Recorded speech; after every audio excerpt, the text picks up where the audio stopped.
Boa noite, está no ar esta edição especial do Jornal da Alterosa para todo o estado de Minas Gerais. A Rede Alterosa se faz agora para uma entrevista especial das eleições 2022. Nosso convidado de hoje, a partir de agora no Jornal da Alterosa, é o presidente da República, Jair Messias Bolsonaro, candidato à reeleição. Acompanha essa nossa entrevista também o senhor governador do estado de Minas Gerais, Romeu Zema. Boa noite, presidente. Boa noite. Muito obrigado pela presença, viu? Muito obrigado. O Zema está do meu lado. Governador. Obrigado, viu? Ele está do meu lado e eu estou com um problema de voz para ele me socorrer se porventura aqui piorar a minha situação. Mas a voz, pelo jeito, é o menor problema agora, né, presidente? É o menor problema. Estamos muito crescendo no Brasil todo. O apoio do Zema aqui é fundamental. Até esse apoio vem do que nós já fizemos juntos ao longo desses quase 4 anos. E queremos continuar agindo dessa mesma maneira. E temos muitas boas notícias para anunciar aqui para o povo de Minas Gerais. Quero ouvi-las todas, mas antes eu gostaria de começar, inclusive, por esse apoio agora noticiado, divulgado, do governador reeleito em primeiro turno, Romeu Zema, à sua reeleição. O senhor acredita que com esse apoio do governador, o senhor vira Minas Gerais rumo à almejada reeleição? O que acontece durante uma campanha normal, no primeiro turno, há uma muito maior preocupação, logicamente, do próprio governador, deputados estaduais e federais e senador. Então fica uma eleição muito mais localizada. Quando agora há segundo turno, ou fica governador e presidente. No caso, Minas não tem governador mais para disputar a eleição. Então, obviamente, os apoios que vêm da articulação do governador reeleito são fundamentais para a gente virar o jogo aqui em Minas Gerais. E o senhor já está sentindo esse apoio, essa caminhada de Minas Gerais? Porque o senhor tem colocado muito Minas frequente na sua agenda, né? A região sudeste, por ter a maior densidade eleitoral, é a mais importante. E tem uma tradição. Só ganha a presidência quem ganha em Minas Gerais. Então, aqui, o segundo colégio eleitoral, e nós temos essa preocupação também. E, obviamente, vamos destinar nosso tempo para outros estados do Brasil, mas, repito, a grande densidade da região sudeste é importante para a vitória. Nós temos também aqui em Minas Gerais um grande histórico de problemas, o governador Zema sabe disso, herdou isso das últimas décadas, e nós temos grandes problemas de infraestrutura que nos levam a falar da BR-381, infelizmente conhecida como a Rodovia da Morte, que só eu, nos últimos 30 anos, estive com todos os presidentes e todos disseram que iam duplicá-la, ia fazer um trecho, ia fazer 10, 20, 30, 40, 50 quilômetros. Então, tem 30 anos. Rouquidão presidencial passa, é contagiosa. Além da BR, nós temos a questão do metrô. O metrô de Minas é piada nos outros estados, que eles dizem que aqui a gente chama o trem de metrô. Chama tudo de trem e o metrô, e o trem a gente chama de metrô. Também não temos. Então, vamos começar nesses dois? Vamos começar no metrô de BH. Já está reservado por parte do governo federal 2,8 bilhões de reais e o Zema entra com 400 milhões. O metrô será licitado agora em dezembro do corrente ano. Complementa, Zema. É isso. Então, o dinheiro já está na mão, governador. O dinheiro já existe. Já existe, tanto por parte do governo federal e o compromisso por parte do governo estadual. E até dezembro será feita a licitação para a concessão da CBTU em Minas Gerais. Então, o metrô de Belo Horizonte, depois de 18 anos, vai receber uma ampliação. Vale lembrar que desde 2004, nesse período, nós tivemos lá 4, 5 presidentes, nenhum trouxe ampliação para o metrô. O presidente Bolsonaro está trazendo. O senhor está dizendo que os outros presidentes não estão nem aí para o nosso metrô, é isso? Não andou 1 centímetro de 2004 para cá. A última ampliação foi em 2004. Agora, com o presidente Bolsonaro, será ampliado. E lembrando que construíram na Venezuela, né? Isso é que é estranho. Na Venezuela construiu-se metrô. Em Belo Horizonte, para os brasileiros mineiros, não. Construído com dinheiro nosso, do BNDES, e a Venezuela não pagou.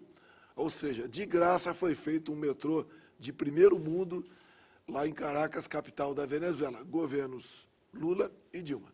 E BH dançou no metrô. BH dançou. Agora vai bailar, agora terá metrô. A dívida da Venezuela com o BNDES está na casa dos 5 bilhões de reais. E não vão pagar isso aí.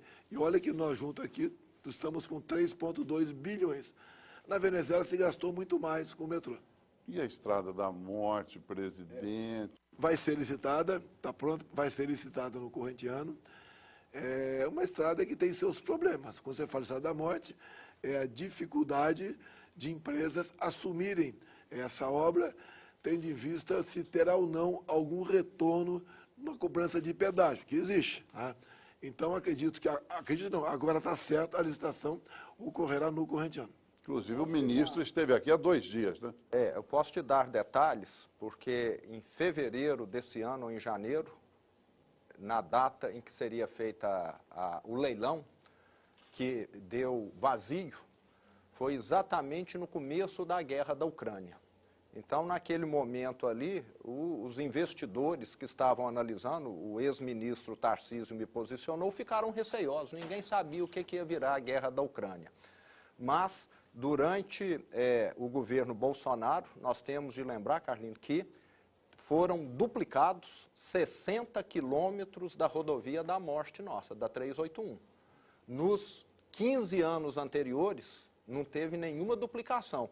Teve a construção que eles apelidaram, né, buraco do Lula e buraco da Dilma, que estão lá parados há 15 anos, que são, acho que, 2 túneis. E isso demonstra que também, mais uma vez, foi no governo Bolsonaro que nós tivemos aí um avanço nessas obras. Vamos descontrair um pouquinho, até para o senhor recuperar a voz, né? Estou sentindo que o senhor está preocupado com a garganta. O senhor falou que o Cruzeiro ia ser campeão, né? O senhor passou aqui semana retrasada, o Cruzeiro vai ser campeão, o Cruzeiro ficou campeão. E afinal, o senhor é cruzeirense, atleticano, ou o senhor é americano, porque o senador eleito Cleitinho anda com a camisa da América? Eu sou paulista, torcedor do Palmeiras, né? Tá bem, fui para o Rio, fui para o Rio, adotei o Botafogo, né? E nos estados sempre tem rivalidade. Tive agora do Rio Grande do Sul ontem, lá tem Inter e Grêmio, lá eu adotei o Brasil de Pelotas. Aqui eu vou na linha do Cleitinho, desculpa o Zema aí, e vou adotar aqui o América de Minas. Agora, é muito bom o Cruzeiro voltar à primeira divisão. A rivalidade faz parte, né, da nossa vida. E é muito bom ver um Cruzeiro e Atlético disputando a primeira divisão do Brasileiro no ano que vem. O triste do futebol é esse confronto das torcidas que nunca acaba, né, presidente? Diminuiu muito. Então, que nós temos mais ou menos a mesma idade, né? Não sei. Estou com 67. O senhor que está falando. Estou com 67. Então, há 10, 15 anos era mais violento esse contato de torcida. Diminuiu bastante, legislações foram feitas, foi punido, então, não só quem, né? Certas torcidas organizadas, proibindo de entrar em campo, tendo de vista um comportamento não adequado, então está melhorando tudo. E cada vez temos mais paz no esporte, pode ter certeza disso. O senhor teve uma experiência marcante na sua vida, que o senhor chama de renascimento, aqui em Minas Gerais, que foi o episódio na campanha em Juiz de Fora. O Juiz de Fora hoje guarda um carinho muito grande, muito especial pelo senhor, principalmente quando o senhor cita aquelas pessoas que o socorreram, que o acolheram naquele momento bastante complexo daquela tentativa de homicídio em público. A cidade, que já era terra de um ex-presidente da República, né, muito marcada, passou a ser a terra também de um outro presidente. E o senhor parece que carrega isso com muito carinho, né, o fato de ter renascido em Juiz de Fora. É como você encara o fato. Eu podia estar na minha cabeça sempre um pensamento ruim, mas eu fiz o contrário. Eu renasci em Juiz de Fora. É uma facada, segundo os médicos dizem, poucas pessoas teriam sobrevivido numa situação daquela, porque a faca cortou uma das veias mais importantes que nós temos, chamada mesentéria. E eu sempre pedi, né, a Deus que não deixasse minha filha de 7 anos órfã. Ele me atendeu. Então, acredito não, ali foi mais um milagre na minha vida. Obviamente, é um crime ainda inexplicado. Muita gente foi depois para a cena do crime para exatamente evitar que ele fosse esclarecido. Eu espero que um dia o Adélio fale, se bem que talvez eles tenham se mantido calado com receio de perder a própria vida. Vamos falar sobre a campanha. O que está me chamando a atenção, todo dia parece um vídeo antigo, né? Tem vídeo do senhor até quando o senhor está pescando, na década de 60, 70, não sei aonde. Depois aparece o vídeo do senhor quando o senhor assumiu o deputado, depois outro vídeo, outro vídeo, outro vídeo. E esses vídeos antigos, o senhor me perdoe, pintando o senhor lá como a pior pessoa do planeta, né? Com um vídeo atrás do outro. Como é que o senhor encara isso diariamente? Tem vídeos diante do telefone celular, naquelas máquinas grandes. É questão de contexto da época. Não considero nenhum desabonador. Era o momento que a gente vivia. Agora, tem uns que a esquerda usa que realmente denigre contra tudo na política, né? Me rotularam de canibal esses dias aí. Não tem cabimento uma questão dessa daí. Até porque canibalismo é crime, pelo que eu sei. Isso é um vídeo de 30 anos atrás, numa reserva indígena, Yanomami, onde o indígena que morria, no caso de jovem, o ritual, ele era, por 3, 4 dias, o seu corpo era cozinhado. E depois os indígenas comem isso daí. E tinha uma equipe nossa, por coincidência, nesse dia lá. E quem fosse lá, seria todo o grupo ou não, teria que comer ou não parte daquilo como ritual. Então o pessoal estava lá discutindo, quem quer ir, quem não quer. Tem 2 ou 3 que o resto não quis ir, não fomos ninguém. E daí botaram em cima de mim a pecha de canibal. Não tem cabimento uma coisa dessa. Mas tem um lado bom, eles não têm do que me acusar. Eles não têm me acusar de ter mandado dinheiro para a Venezuela, por exemplo, para fazer metrô lá e não em Belo Horizonte. Eles não têm que me acusar de ato de corrupção. Fico em cima de narrativas ou distorção de vídeos, como fizeram agora, dizendo que eu contrataria o ex-presidente Collor de Mello para ser ministro da Previdência para confiscar a aposentadoria dos cidadãos. São coisas tão absurdas que eu só posso levar para um lado. Desespero total por parte deles. Essa história do Collor, o senhor nem chegou a comentar com ninguém. Se o Collor tivesse alguma ligação comigo mais profunda, eu teria ido a Alagoas fazer ajudar na campanha para governador, e não fui. E não gravei nenhum vídeo para ele também.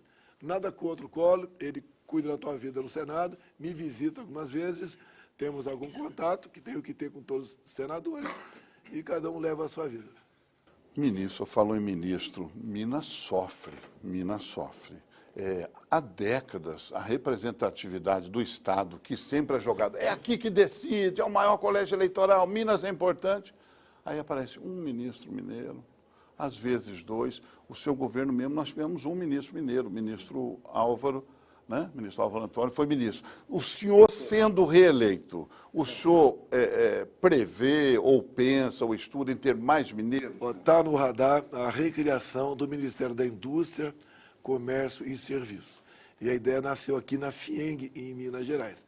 E eu falei que esse ministro, como foi da Agricultura, Tereza Cristina, seria indicada pelos órgãos interessados. Então, pode sair daqui um futuro ministro mineiro, caso seja reeleito. Na indústria e no comércio. É um ministério muito importante. Já acertei com o Paulo Guedes, que o Paulo Guedes absorveu esse ministério nas fusões. Ele abriria a mão disso e esse ministério voltaria a funcionar. Com toda certeza, não quero adiantar, né? Seria um mineiro. E então daí o senhor já adianta também que o Paulo Guedes continua. O senhor ficando, ele continua. Não, porque eu fico na dúvida... Não está previsto sair ninguém, a não ser que queira sair. Eu fico na dúvida, porque às vezes eu ouço alguma coisa assim, presidente, não pode falar quem vai ser o ministro, senão dá problema. Senão todo mundo quer, não pode falar. Né? Eu ouço isso, né? A gente lê todo dia. A senhora já fala, não, é fulano, o técnico vai ficar, ele fica. Paulo Guedes fica. Olha, o Paulo Guedes foi um dos melhores ministros da economia do mundo, levando-se em conta, inclusive, a questão da pandemia. Como o Roberto Campos, pelo 3º ano seguido, é o melhor ministro, em alguns muitos critérios, do Banco Central, que agora nós demos independência ao Banco Central.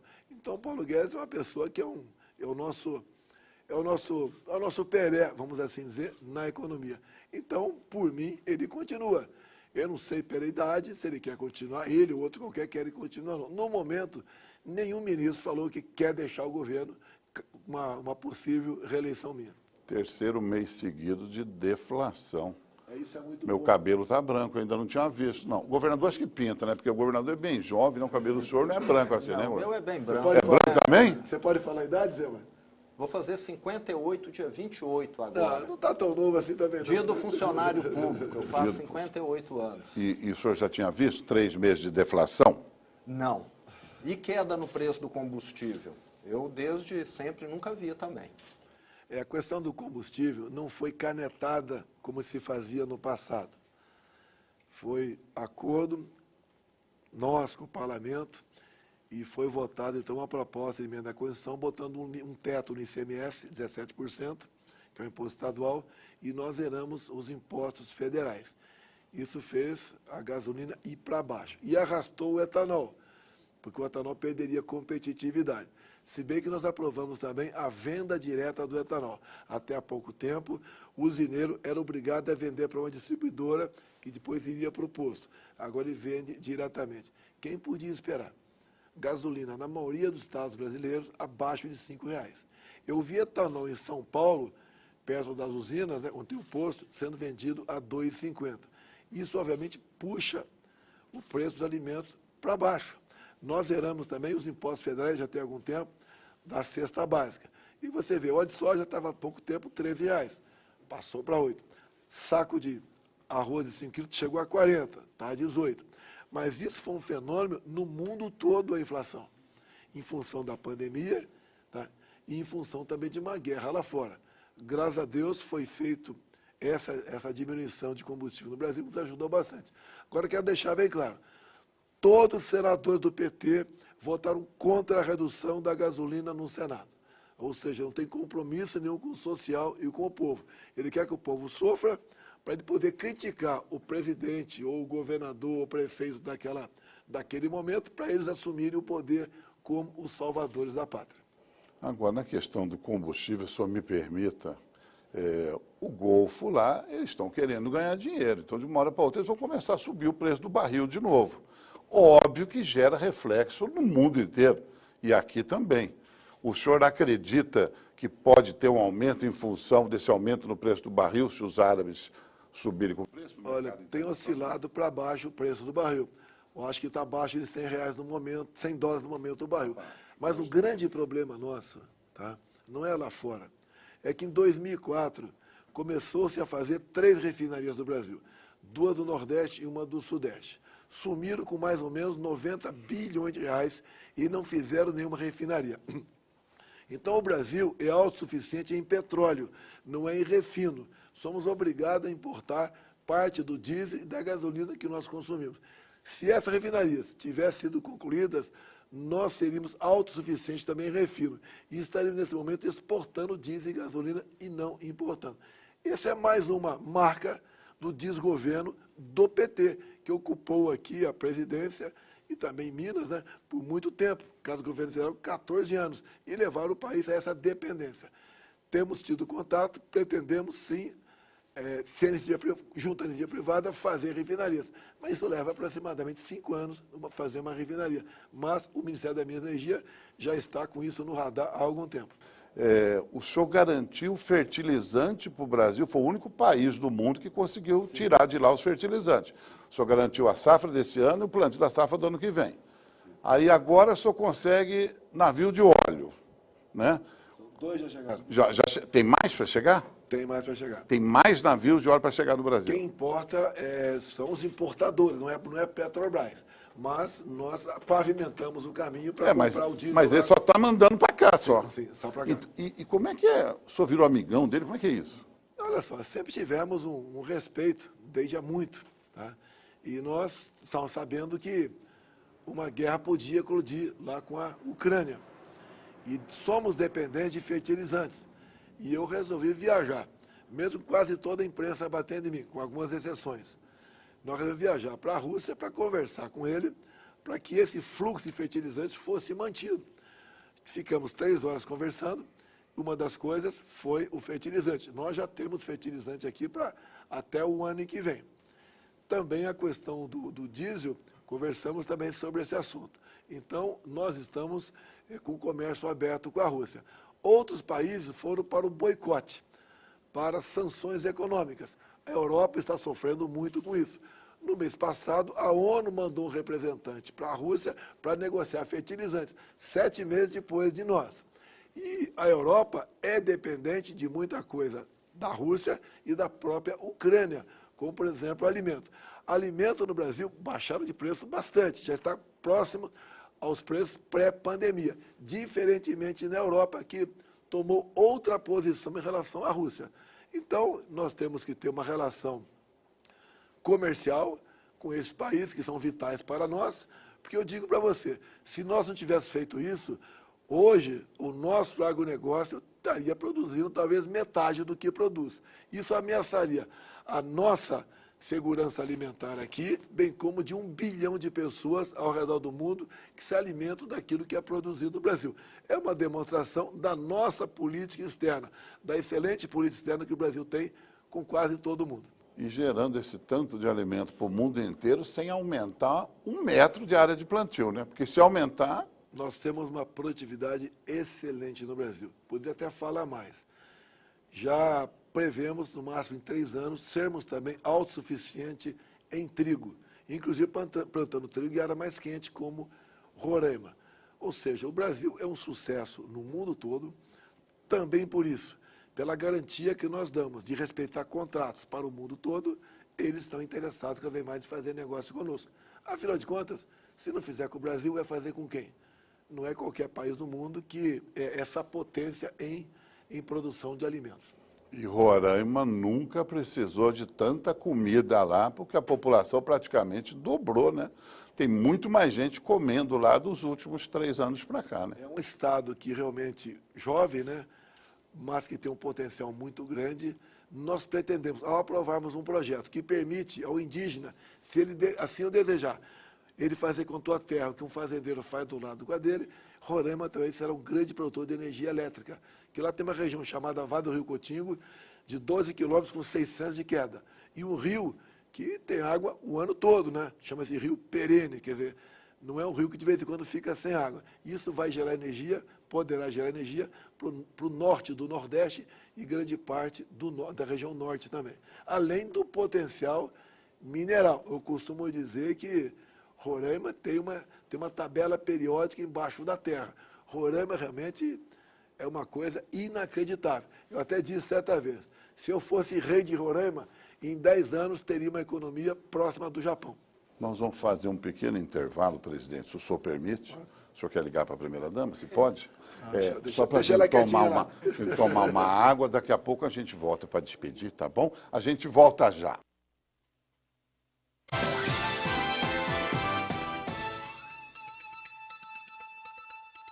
Messias Bolsonaro, nos honrando com a presença também o governador reeleito de Minas Gerais, Romeu Zema. E as fronteiras brasileiras seguirão abertas para acolher aqueles que fogem da fome, da violência ou de regimes que desrespeitam o ser humano? Nós temos recebido refugiados quase do mundo todo. A última ação nossa foi oferecer para a Nicarágua que padres e freiras que estão sendo perseguidos por aquele regime venham para cá. Nós recebemos, em média, 600 venezuelanos lá em Roraima, na cidade de Pacaraima. E chegam numa situação bastante complicada. Os adultos chegam pesando, em média, 15 quilos a menos. E nenhum traz um só cão ou gato, porque já comeram tudo na Venezuela. Não queremos isso para o nosso Brasil. O que o senhor vê, prevê e quer mudar e trabalhar na área de segurança pública? A primeira medida nossa foi transferir o Marcola de São Paulo para um presídio federal. Ou seja, ele deixou de... O Marcola, desculpa, aquele? Aquele. O Marcola é do PCC. Ele comandava o crime de dentro de um presídio de São Paulo. Quando botamos para um presídio federal, comunicação zero, já demos um recado e começou a diminuir a violência no Brasil. Mas isso vem também de nós termos colocado boas pessoas no Ministério da Justiça. O atual ministro da Justiça é um delegado da Polícia Federal. É comum fazer operações integradas com os estados, respectiva Secretaria de Segurança, operações as mais variadas possíveis. A Polícia Federal e a Polícia Rodoviária Federal têm batido recorde, ano a ano, de apreensão de drogas, de armamento ilegal e também de dinheiro. A criação de empregos também ajuda a diminuir a violência. Então, a pessoa que está empregada, ela está menos propensa a fazer algo de errado. Você vê, quando você cria o PIX, a saidinha de banco caiu o número de roubos, porque o cara não vai mais buscar dinheiro no banco, nem no caixa eletrônico. Ele vai numa mercearia, numa padaria, ou até mesmo com o vizinho. Então, várias medidas tomadas nesse sentido fez diminuir em torno de 40% a mortes violentas por arma de fogo no Brasil. E creio ainda, não sei se o Zé vai concordar, a nossa política de fazer com que o cidadão de bem, com critérios, caso queira ter uma arma, a compre, eu acho que isso também ajudou a inibir marginais de sair por aí fazendo besteira, porque ele sabe que pode topar com alguém armado legalmente na sua frente. E pode me falhar a memória ou não, mas com o PIX, o senhor promoveu a inclusão no sistema financeiro de, no mínimo, 40 milhões de pessoas, em sua maioria mulheres e jovens, que estavam à margem. Essas pessoas nunca tinham feito uma conta em agência bancária. Nasceu lá por ocasião do auxílio emergencial, que em poucas semanas a Caixa começou a pagar diretamente a 68 milhões de pessoas que requereram auxílio emergencial por ocasião da pandemia. E esse pessoal ficou com essa conta inativa, uma parte disso aí. Daí o Banco Central, o nosso Banco Central, teve a ideia de criar um PIX. Hoje o PIX está sendo pretendido por vários países do mundo, entre eles Estados Unidos. E falando da inclusão das mulheres, como é que o senhor... É difícil, eu vou perguntar para o presidente ou para o marido. Mas como é que o senhor fala para ela assim? O presidente, o senhor vira para ela, primeira-dama, não, fala assim, dona, né? A senhora só faz isso para mim, a senhora aumenta o voluntariado, vamos fazer campanha, vamos viajar. Ou ela que fala para o senhor, desculpa, como é que funciona? Porque o trabalho dela é muito destacado. Se quiser, vem dela. Ela que manda? Vem dela, tá? É ela que manda, presidente? Manda, quem pode, obedece quem tem esposa. Então é ela que manda? Ela que manda. E ela tem agora também me ajudado em campanha. Eu não sabia desse potencial dela. Ela apareceu pela primeira vez falando em público por ocasião da convenção minha. E ela realmente fala. E fala 20, 30 minutos e não cansa ninguém. E fala muito bem. E tem andado pelo Brasil agora também, falando da situação, do que ela faz com várias pessoas. Você pode ver. O que é um raro? É um garoto, uma pessoa que tem uma doença rara, que realmente é bastante caro o tratamento disso. Ela conseguiu, obviamente, né, fazer com que o Ministério da Saúde viesse atender essas pessoas com mais efetividade. Quer ver uma sugestão dela? Ela falou, olha, por que o taxista, por exemplo, o taxista está isento de pagar IPI, bem como as pessoas com deficiência, de pagar IPI quando compra seu carro e o surdo não. Então, ela falou tanto lá que essa ideia alguém acolheu. Hoje, o surdo não paga IPI para comprar o seu carro também. Entre outras tantas medidas dela, nossa, da equipe, que é uma equipe muito aberta, e pessoas voluntárias de verdade que trabalham com ela. A questão das escalpeladas. Aquelas mulheres que perderam todo o couro cabeludo e às vezes o couro da face também, porque o seu cabelo entrou no eixo de um barquinho, lá na região da Amazônia, ou lá na ilha de Marajó. Escalpela, então, tira tudo. As medidas para proteger o eixo e também dá para essas mulheres que vivem em casa, escondidas. Você não sabe, dentro de casa escondida, porque ela tem vergonha da sua situação. Foi dado para elas o tal do BPC. É um benefício de um salário mínimo para essas mulheres. E também, por exemplo, a questão das crianças com Zika. A pensão foi para a mãe de forma vitalícia para essas crianças.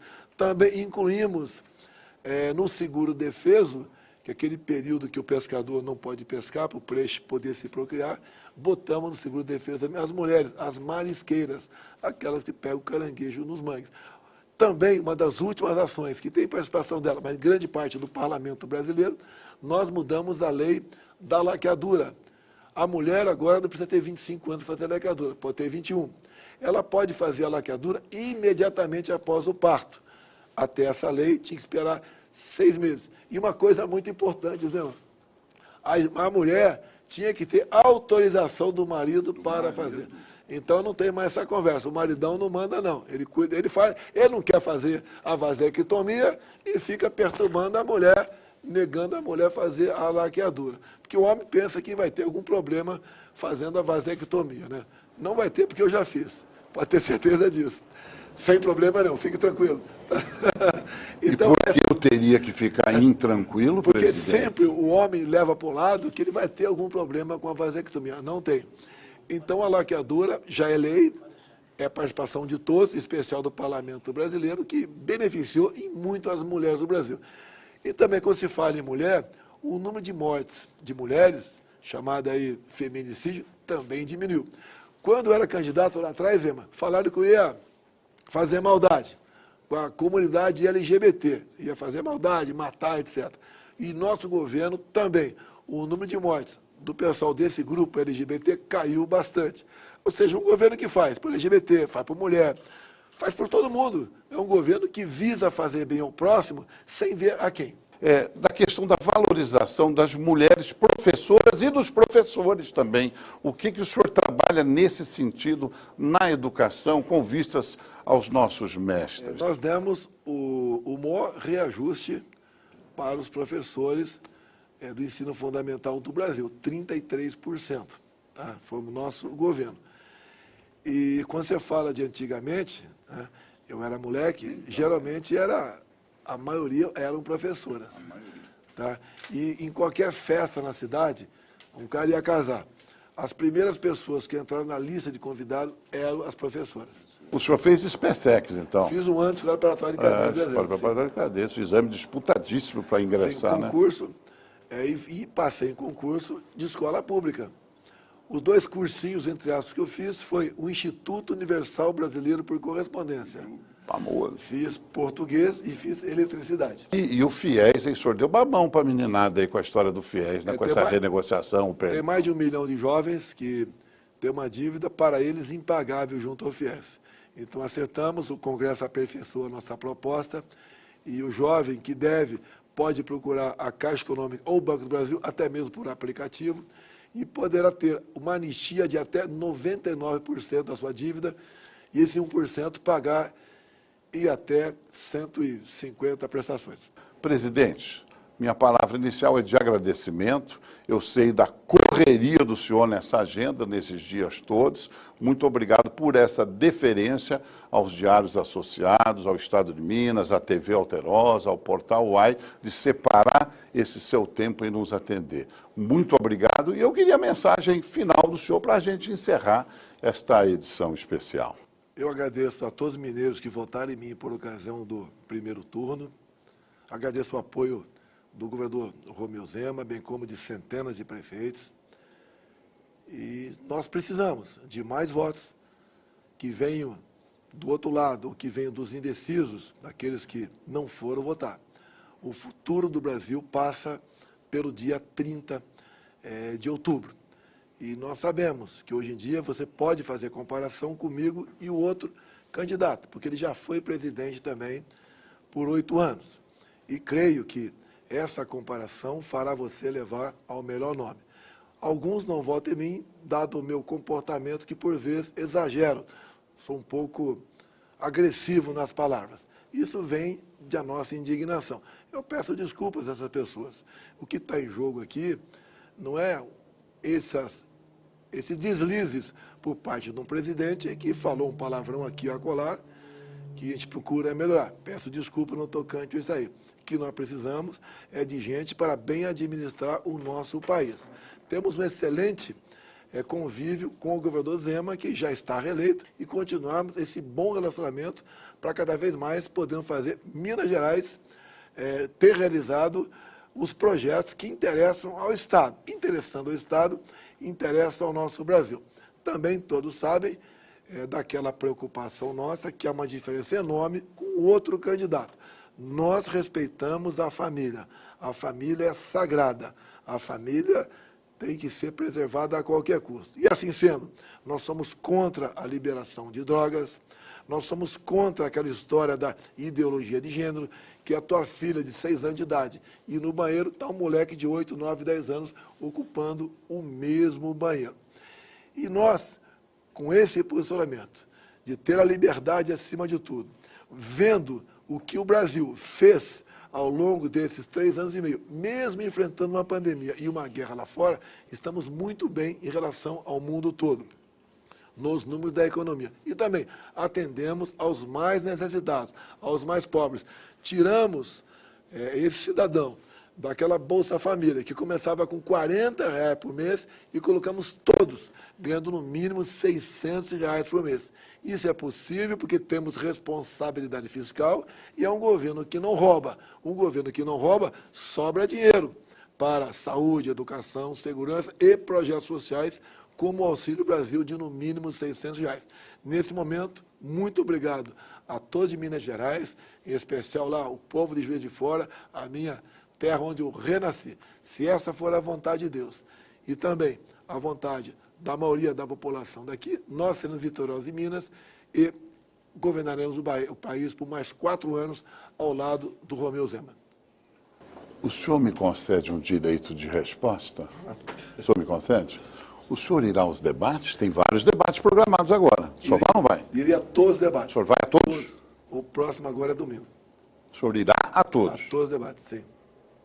O senhor quer deixar sua mensagem, governador? Eu quero reforçar o que o presidente disse. Minas Gerais, acho que mais do que qualquer outro estado, sabe o desastre que foi a gestão PT aqui. E o mineiro precisa saber que o que é bom para Minas Gerais é nós termos o presidente Jair Bolsonaro como presidente. Governador, muito obrigado, viu, do senhor ter estado conosco aqui. Presidente. Estamos juntos. Isso vai dar ciúme, hein? O senhor falou que ia virar casamento, virou mesmo, né? Presidente, muito obrigado, viu? Muito obrigado por nos receber. Esta foi a edição especial Eleições 2022 do Jornal da Alterosa com o presidente Jair Bolsonaro. Fique ligado na nossa programação. Corre para o portal AI que você terá a cobertura completa desta entrevista e também nas páginas do Estado de Minas. Até a próxima.